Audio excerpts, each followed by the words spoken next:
We're back. Disappointing. Tech difficulties, guys. I wish I knew why. This thing is just cutting off. It happens. It literally did nothing. It just, no warning, just shut off.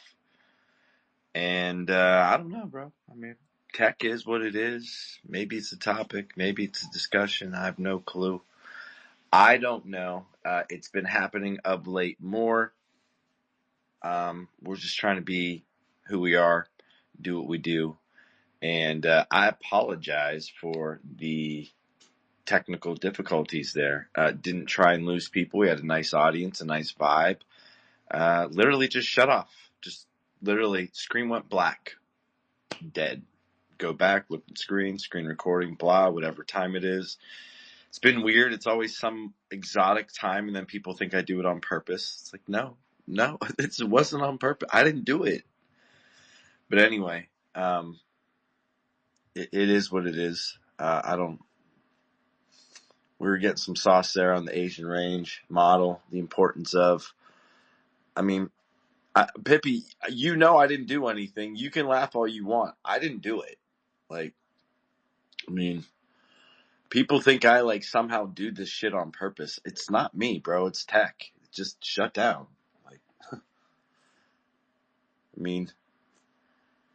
Yeah, there's no conspiracy on my end. I like thoughtful, engaging discussions, personally. I don't want to cut them off. If I want to cut them off, I'll say we're done, personally. But anyway, we're back. Pippi, if you don't mind continuing, we're just kind of talking in awkward spaces, somehow just get back to where we were.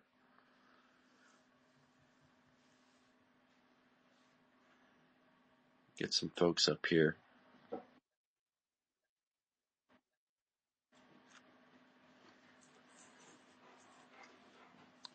It was a nice, thoughtful conversation. Tech issues, kicking people out. Don't know what to say except it is what it is. So, Mr. Rapid Repricing in his house, Mr. Tim Rogers in his house. Just want to get back to the conversation. It's 11:11. I like the time, but in only an hour, and they kicked us out. I don't know. I'm starting to have a little paranoia, a little limitless vibes going on here. I wonder why. But anyway, are you there, Pippi?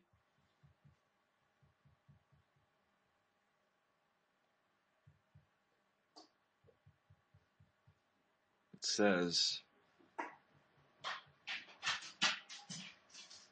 I don't know what's dropped me off. Let's come back. I'm just looking at my text messages. I got you up here as a co-host, Pippi. I don't know what you got. If it's saying you're connected or not. The tech issues are mounting, unfortunately. Not making it easy for our community to engage.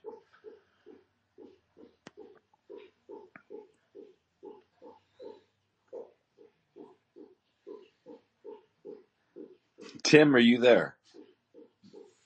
Yeah, I'm here, kid. What's up? What's going on, buddy? Now, kid, if you didn't want me to talk, all you had to do was say that. You ain't had to end the whole stream now.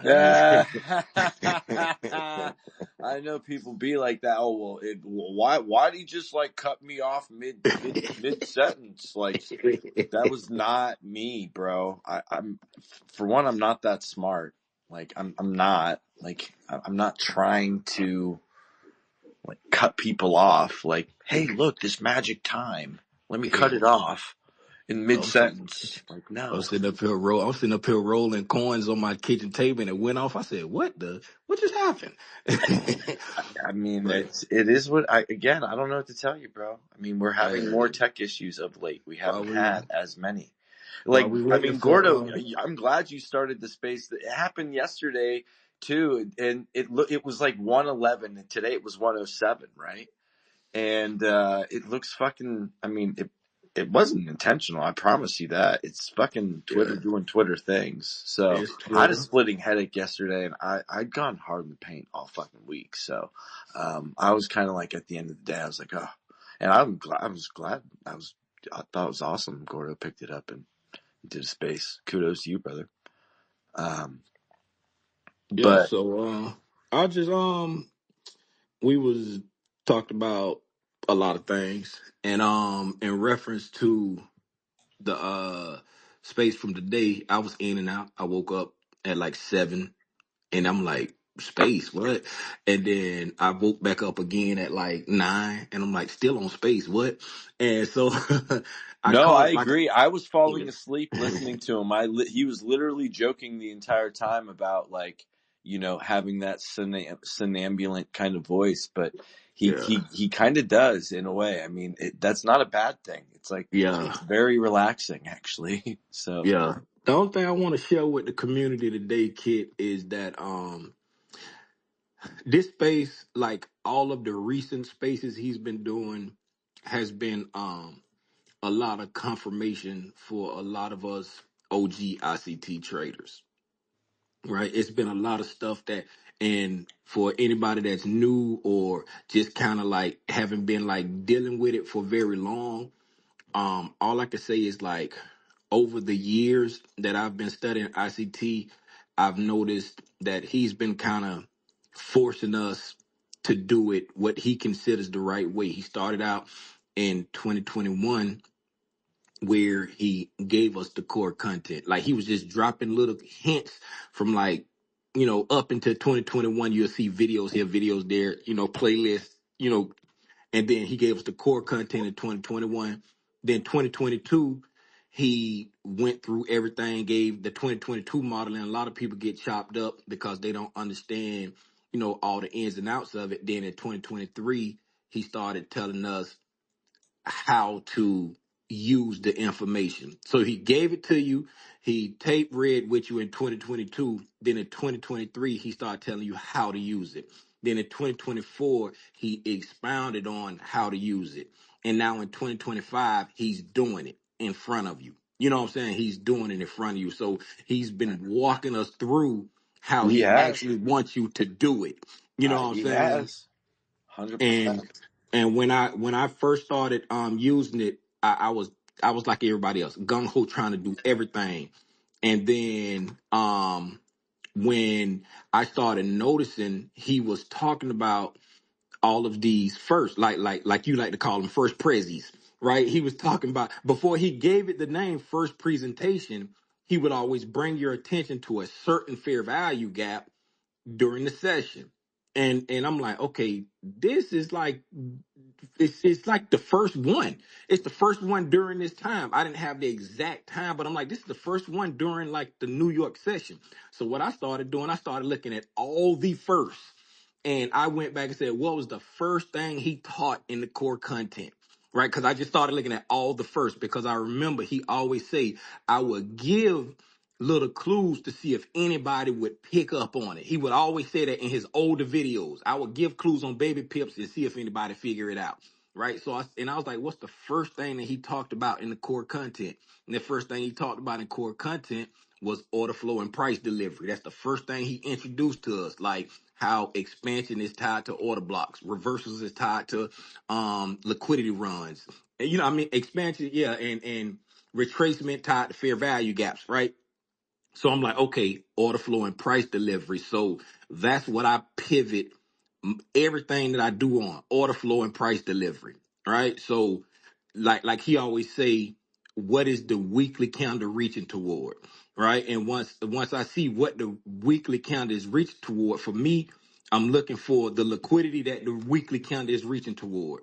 Right. And so Once I figure that out, now I'm looking to say, okay, are we in bullish order flow or bearish order flow, right? And if we're reaching for buy side and we're in bearish order flow, right? Then me personally, I'm chilling until we get into bullish order flow, right? Because I want to trade in the direction of what the weekly is reaching toward, right? So if I'm in that's how I do everything.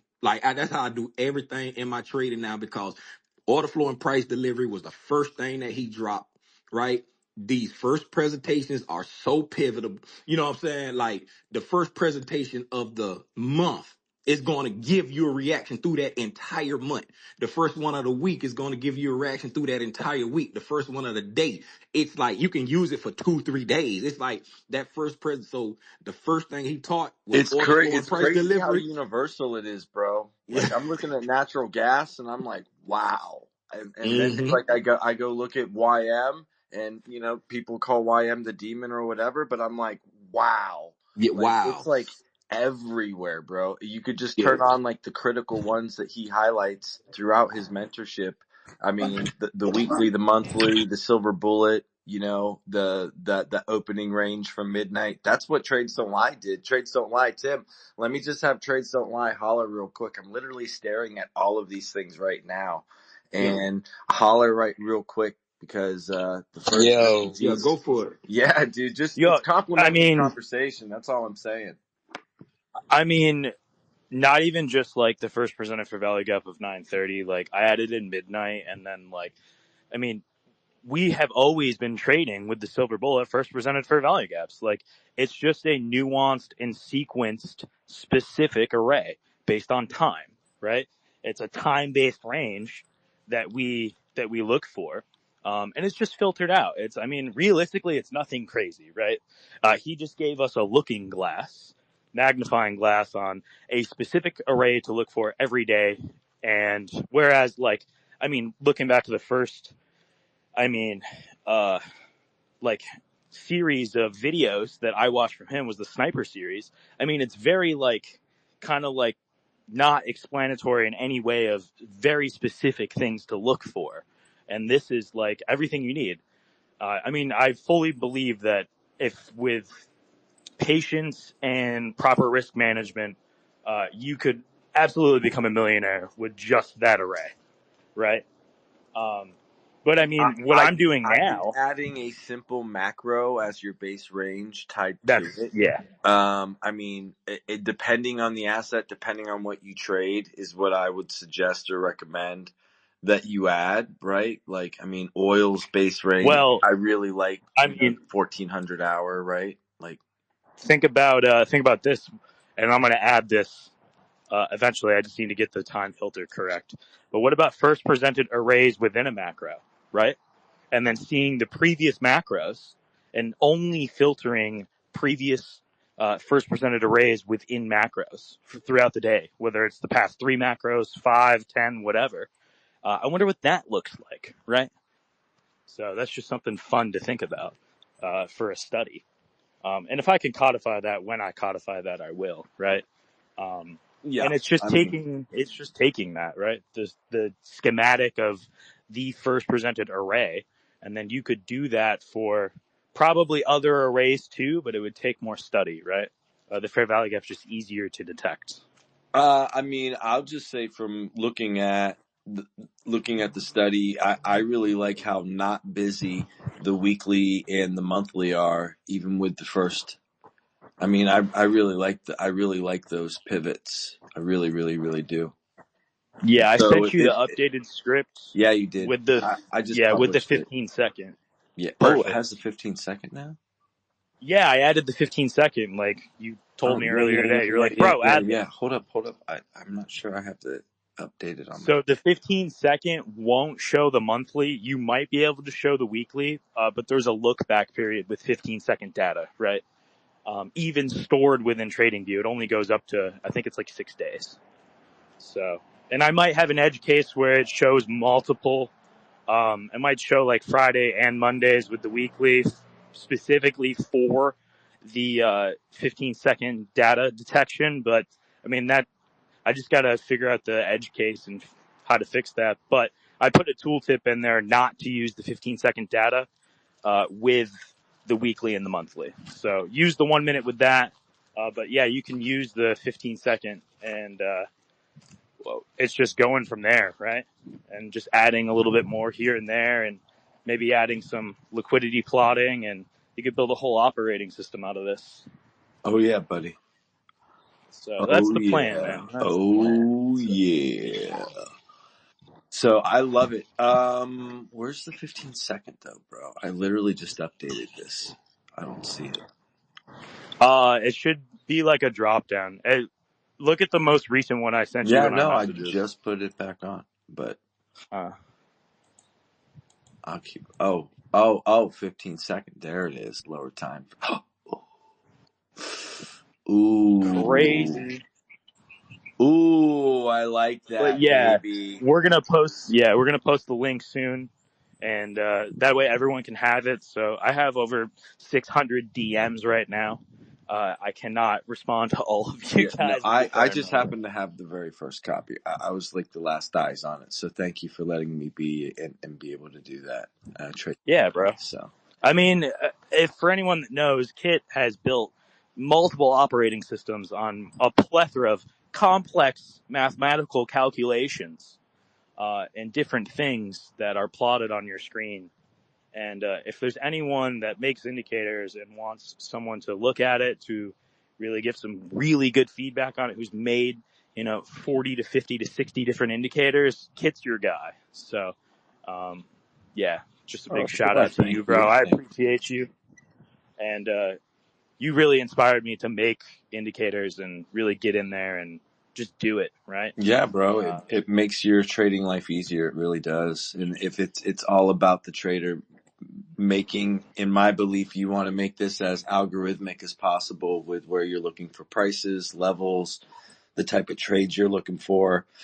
I mean, we have a walk the dog model, right? That's a scalping model, and it's all about just taking all the different impulses within fractal delivery. And then we have other models that are all about buy and hold and look for expansions, right? Like we only want distributions for a very measured, very specific amount. And that's going to come from a specific time array. And all of that is being calculated through understanding an open close and a close value. So that's how all of it is ran, right? So if you can think about the market and just think about time, and it's like an impulse and then there's a reaction, right? So Hey, when you say close, yeah. do you think that there's an inverse to the first presented fair value gap where there's actually a last presented fair value gap? Oh, I would obviously, that would obviously fall in line with how I like to see things. I love opens and closes, and there are arrays therein for sure, for sure. Interesting. I'm gonna have to look at Faux that. show, mate. I think that would be a correlative factor towards just the logic of what we're being demonstrated, right? I mean, very clearly. So yeah, I gotta get out of here. I appreciate you, bro. I'll talk to you soon. I hope everyone has a great weekend. Give love to your mother. Tell her how much you love her. If you've lost your mother, just think about her and think about the your favorite things about her, what your favorite meals were, and just reminisce and the amazing life that you had with her. So I appreciate you guys. I hope you guys have a good day, and I'll talk to you guys soon. Have a great one, bro.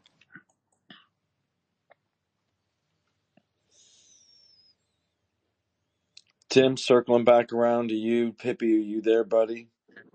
We got Tim here. Yeah, yeah, Yeah, I'm here. man. What were your thoughts and 2 cents on that vibe? You know me. I try to keep it simple, but one thing I will add is I haven't done any like serious research. I ain't do no kit level mathematics to it, but I always look at how he was just talking about looking back to the prior macros and talk about first presented PD arrays and the macros. I haven't narrowed it down to the first presented, but I do often trade based off of if we're trading near the range of that macro, um, and order flow is bearish if we're trading back up. Like if the prior macro is in the premium of the price leg, the displacement leg that I'm looking at, right? I will look back and I have fair value gaps or breakers from that prior macro that I'm looking to short off of. I haven't got any, hard, concrete, quantitative data to back it up, but there is something there for like all the math whizzes that want to go back and look at the cycles of it. But there's something there because I often short off of a macro range that's in the premium of a displacement leg that I'm looking at, or I go long off of a macro range during like a next macro, like from the 1150 to 1150 to 1210 macro. It might, if it's coming back down to the 950 to 1010 macro, then and it's in a discount of a So this. how do you track your macros, mate? Do you just kind of draw a box around them with a box tool? I'm just curious.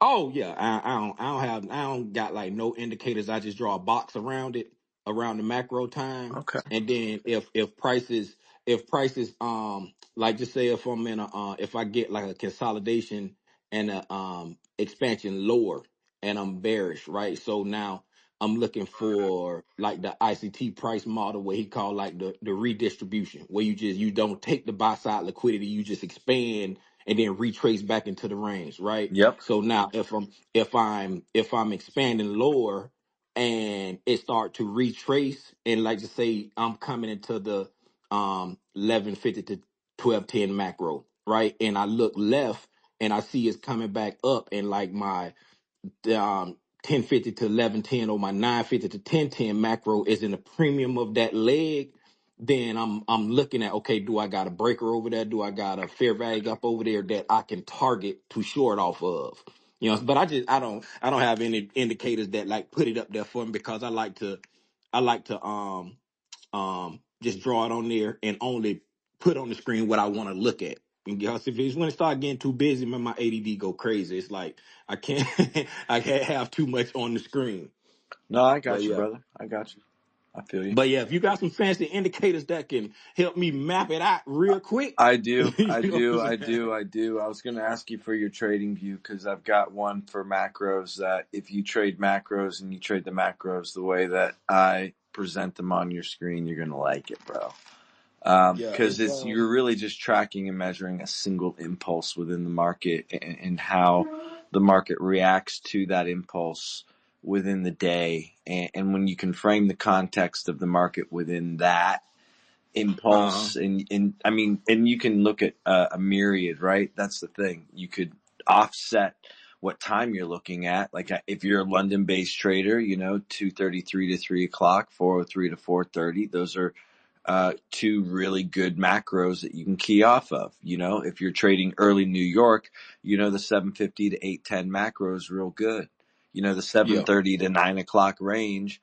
That's going to capture like that New York catalyst and that's a really good kind of like 90 minutes pre New York that you can capture, right? That's a good macro that you can trade the whole day off of, right? Yeah, Like that okay. that Yeah, can be yeah. your base range. Like, okay, what's happening today at 7:30? And you can even just throw a fib on there, right? You make a box with a fib tool and you can kind of see what's going on as far as that being your base range or your base impulse, right? So, Yeah. but then like again, my tools, I offset all the 50/10s. So within New York, and then the 20/40s are the offset.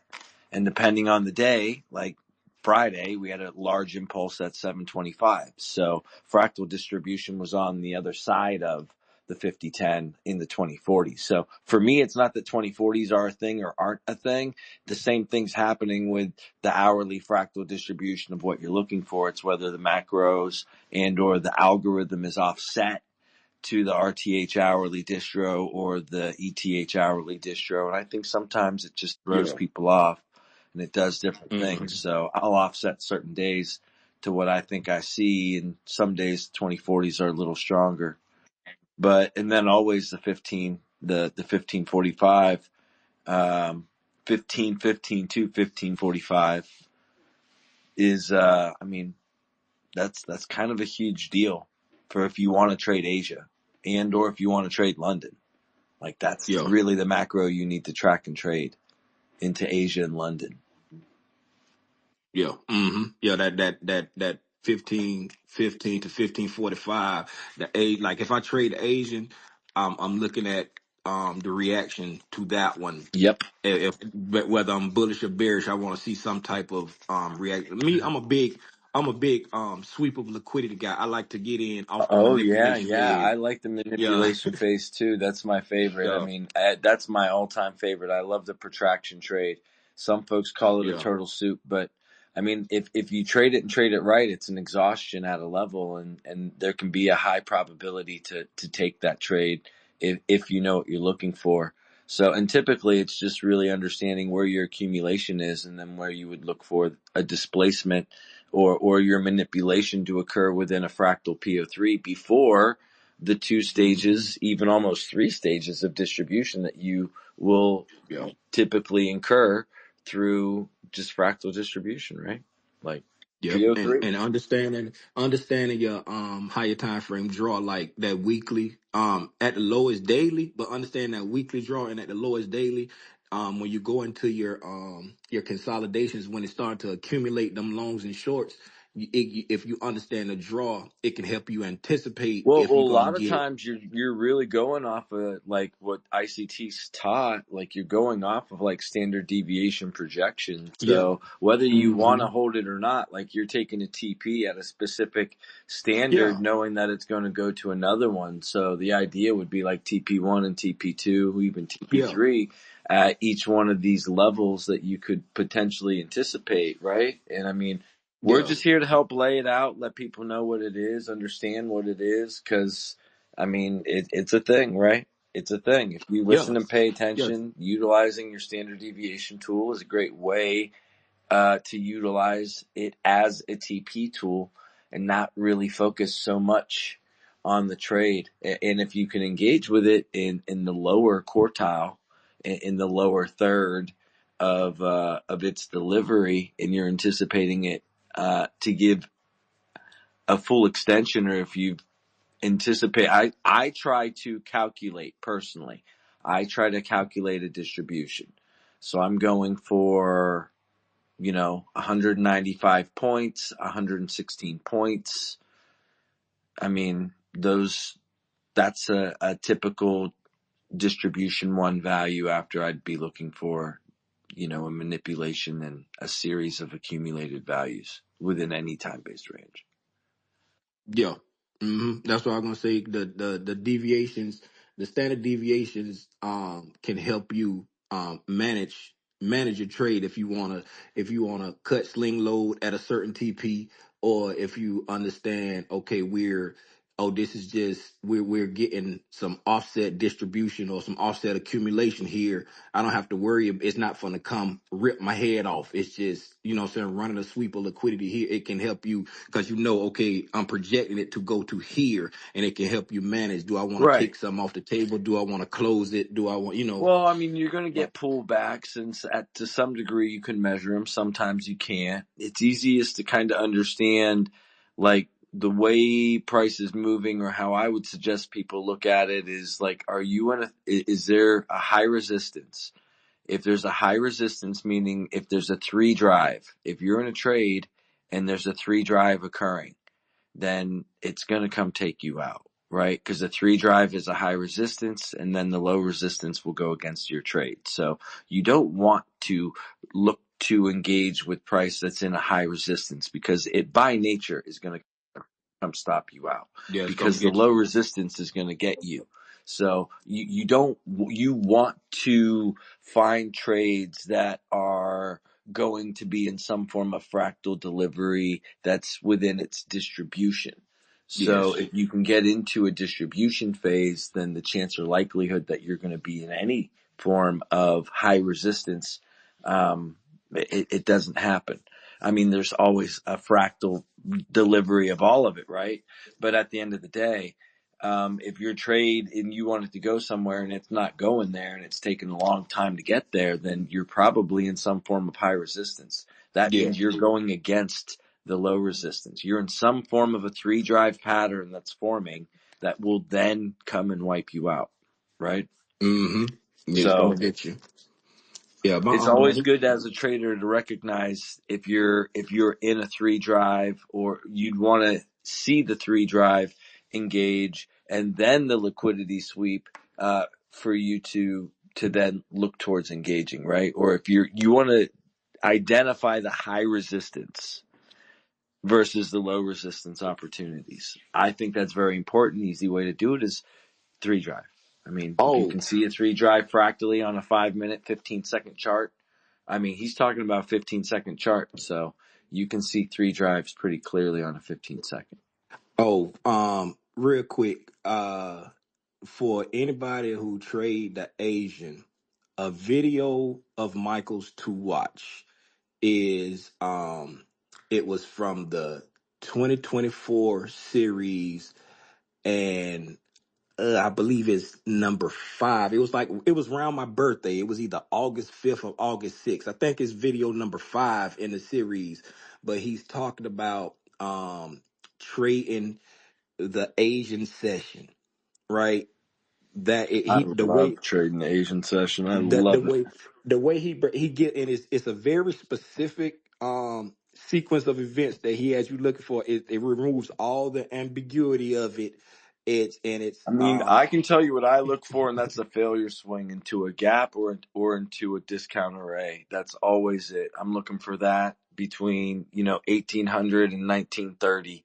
mhm, 1930, that's like your pre-array is yeah. that first 90 minutes, and then the second 90 minutes is when you're really looking to get hip hopping.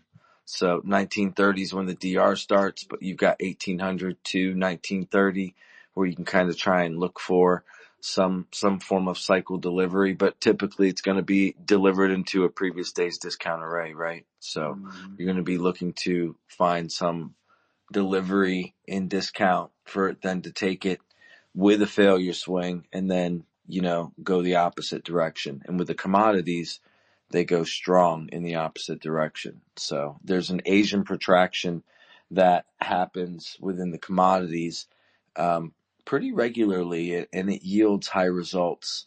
So it's something worthy of taking note as traders, um, to look for and to look to engage with. So, and it's just one more model. If you don't capture it in Asia, then I mean, I believe strongly in trying to have 3 models. Every trader needs 3 time-based models. They need one in Asia, they need one in London, and they need one in New York. So that's my personal opinion.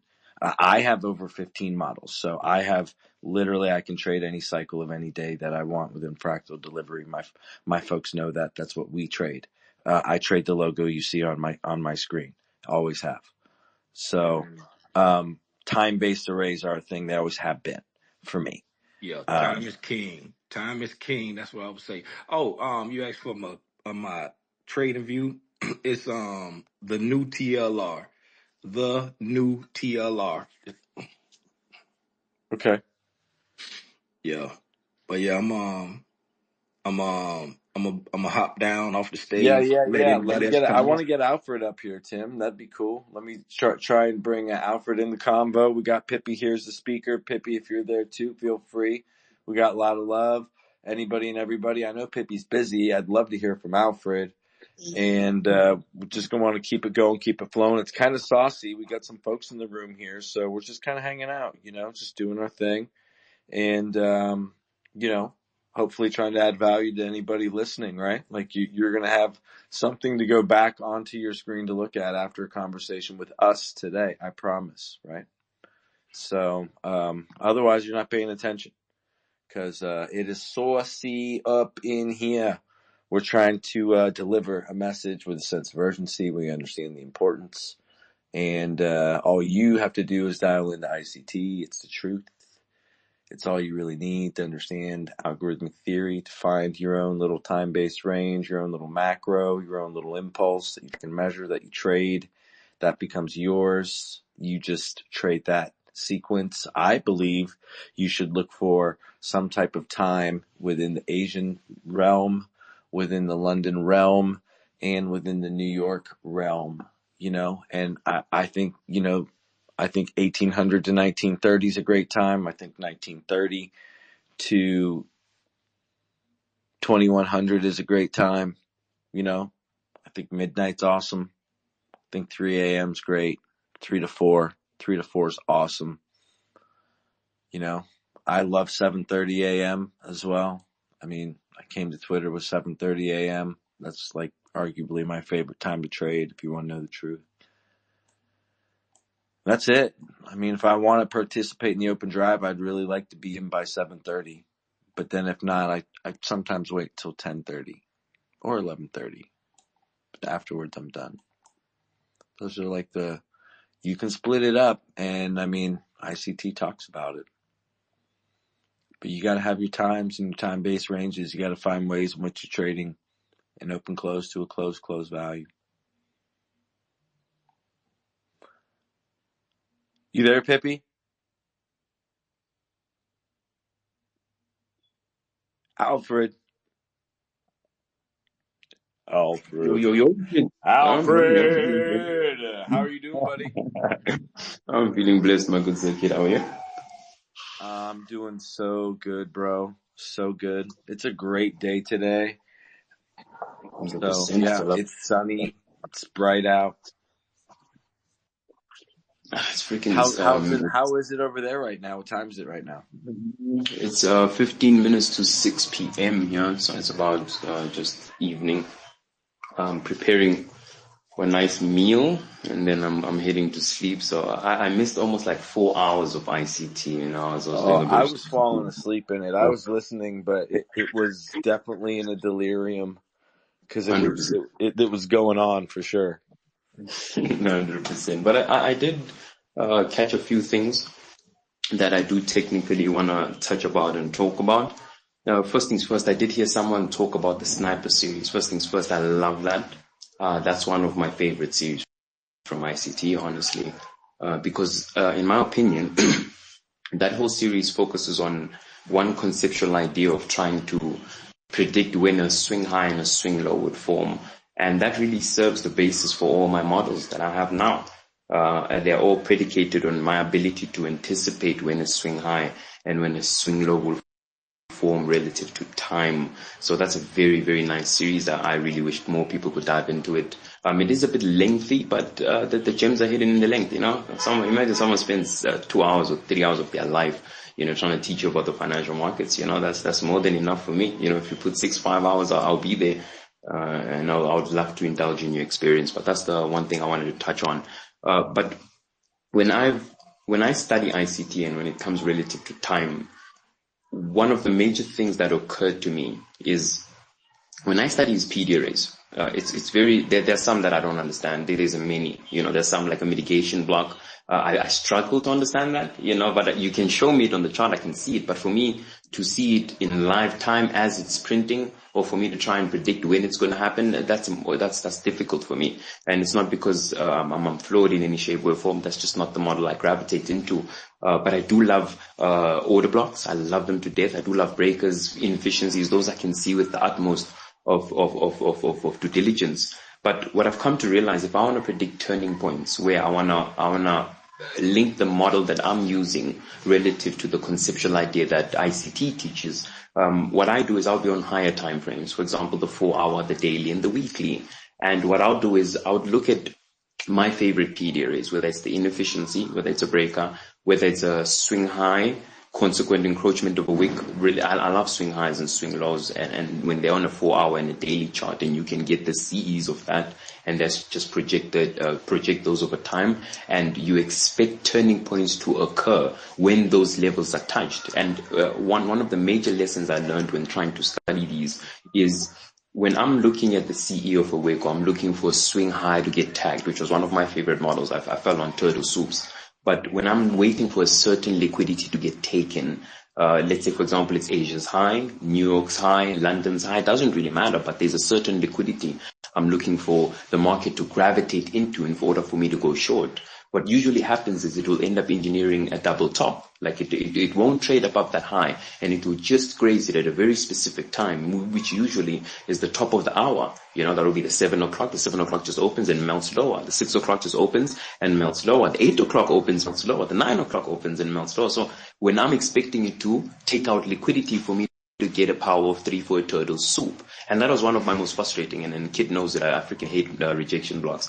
But I had to learn to spot those and be content with watching them run. But what usually happens is when I have that level as a target, meaning I was expecting a London high or previous high to get tagged and engineer relatively equal highs, what will usually happen is the market will begin spooling lower, and a very specific time, usually between the 10 to 11 o'clock hour, or even the last hour of trading, it will engineer a swing low for it to target that same swing high I wanted to tag literally maybe 4 hours ago, maybe 2 hours ago, an hour ago. And it will be like, it will irritate me, because I'm like, why didn't we turtle soup it then? But that's actually the start or the beginning of a market make a buy model. And I fail to interpret that because I want a turtle soup. I want to make money. I'm failing to reprice. But I want to grab that turtle soup so I can ride the move lower. So what used to happen is I had to sit through the whole manipulation leg because I couldn't trust it.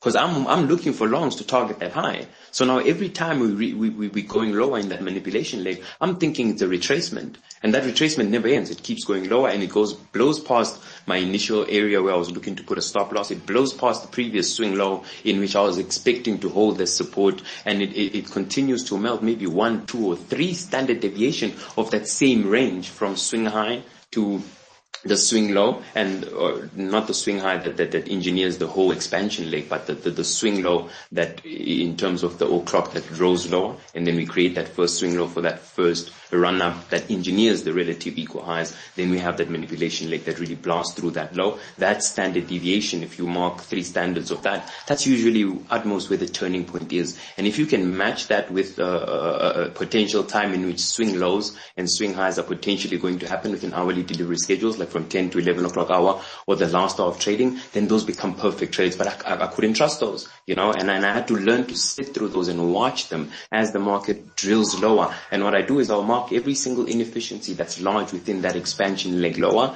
and that's where I would look to almost like pyramid long and try to target those 2 relative equal highs. But what I ended up studying or noticing when I'm looking at those 2 relative equal highs, usually they're formed within the new day opening gap or the new week opening gap. So what happens is it gaps lower, comes back, and doesn't really trade into that inefficiency, doesn't trade into that gap in any shape, way, or form, races lower at an o'clock delivery schedule, comes back, engineers 2 relative equal highs, and that inefficiency stays open, and then we begin to race lower throughout the day. And I'm like, why don't we come here? Then there are times where it will do it. Like what usually happens is I'll try to catch it on Monday, but Monday just literally does the complete opposite of my whole thesis, and Tuesday creates the high or the high or the low of the week specific to the model I'm looking, and then it targets that same new day opening gap, that same new week opening gap in which 2 relative equal highs were formed. And what with the low of the session or the low of the day that forms on Tuesday, if you look to the far left, it's usually again within a new day or new week opening gap. But what makes it solid is you see it form within the macro, within that 20-minute delivery schedule at the top of any hour. But the high probability ones for me are the ones that trade at the top of the hour between 10 to 11 o'clock hour, the last hour of trading, and maybe 2 to 3 o'clock. I do love those, but they're a bit tricky for me to catch. But because I don't want to hold through, I don't want to hold through a new gap with the current volatility in the Finnish market. I don't want to trade that.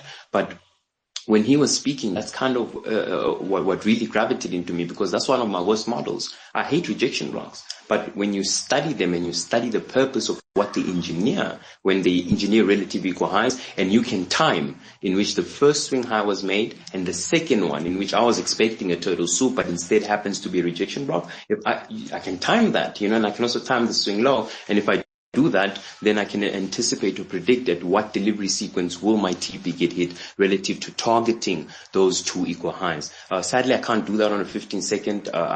My brain doesn't work that quickly, so I'll stay on a 1-minute chart. And oh my goodness, my battery's about to finish. So I try to speak as much as I can. But thank you so much, Kit, man. My phone is about to switch off, and I literally don't have my charger anywhere near me.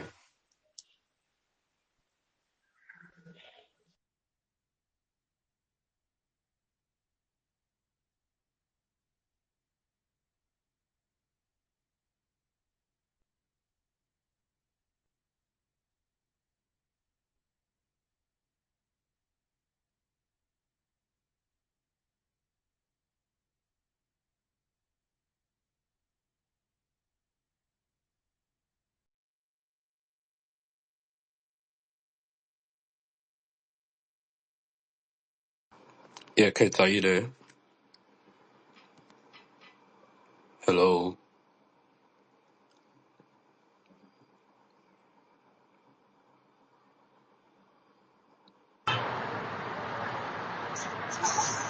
Anybody there? Yeah, I'm here, but Kate seems to be having connection problems. Okay, he might have got a phone call. What's up, Mm, Jason? How we doing? yeah, I'm good. I'm good. It's All been a right. while. Okay, okay. You got anything you want to add? Anything that what Alfred was saying? Shout out Alfred, Um, always dropping gems, always. Expect yeah, actually, expect nothing less from him. that's true though. All right, so I don't have a I don't have a lot to add though, but I think was it you or the other guy? You were talking about first presentation fair value gaps here and how they're being used and stuff like that. So me personally it got to like a stage in my trading where like I couldn't really determine the bias, but this first presented actually tells me what to do because if first presented is going to present itself below equal lows, and I know it has a new day opening gap, new week opening gap target, or the clashing of these particular targets above, I know that the probability of it getting there is high. So it got to a time in my trading where like I didn't used to do this top-down analysis, so I didn't used to determine my bias straightforward from like the Asia session or the London session. I just come into the New York opening bell, just look at how my first presented formed or where it formed specifically. Is it for me in a discount? Is it for me in a premium? Then straightforward, I could trade it to opposing liquidity. Yeah. So that's kind of a little add-on I want to make here. So this first presented is really, really powerful. Like it literally tells you what to do in the market, and you don't really need any hard bias, right? Yeah, TP. So you're saying that you could just trade the first presented fair value gap, and that's all you really need. You don't necessarily need a bias, which a lot of people struggle with. Correct? That's what I'm getting. Exactly, exactly. As I long as like I it. have a liquidity target, it could be a new day opening gap, drawn liquidity, it could be an equal high, previous day high, like, yeah, as long as there's a liquidity target. So the keyword here is as long as there's a target. Because they could equally invest that fair value gap. So it depends on where the fair value gap forms. So let's say a crucial fair value gap forms on top of a weekly high, like a first presented, right? Then you have what a drawn liquidity coming lower back into the range in a discount zone. That could be a good target, depending on how the market is moving then, right? I like it. I like it. I like it. What do you normally trade? I mean, I'm assuming you trade indices. Actually, just thank you. Yeah, just thank you. Yeah. I was gonna say because you said 9:30. Now, Yes, of course. I just want to add something to this first presented fair value gap that we're talking about, Right. right? So when he introduces the first presented fair value gap to us, right? He's Mm-hmm. specifically referencing the indices, right, as the first presented fair value gap.